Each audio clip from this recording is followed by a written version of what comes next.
тарауды қорытындылаған кезде топтық жұмысты тиімді пайдалансақ болады. Дұрыс, әрбір топтың несі қазір маңызды, иә, идеясы. Дұрыс отыра алыңыз.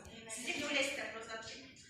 Мен сіздің сұрағыңызға байланысты шеңберде хат әдісімен менің түсінгенім қандай жұмыс болса да бұның бірнеше қыры барын көрдім.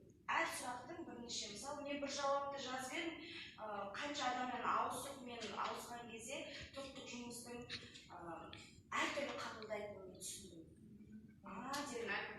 Дедім, топтық жұмыс деген мынау екен, анадан оқыдым, мынау екен, неге мен оны ойланбадым, соған көзім жетті. Вот, келесі.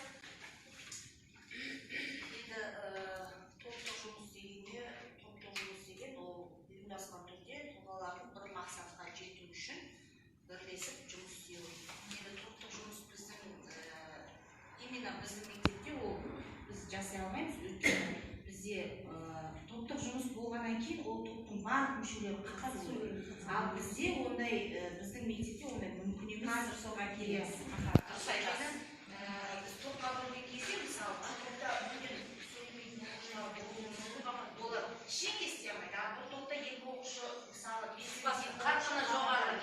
тек қана екеуі-ақ жұмыс істейді, өздеріңіз де көріп жүрген шығарсыздар.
Өзіңді сүй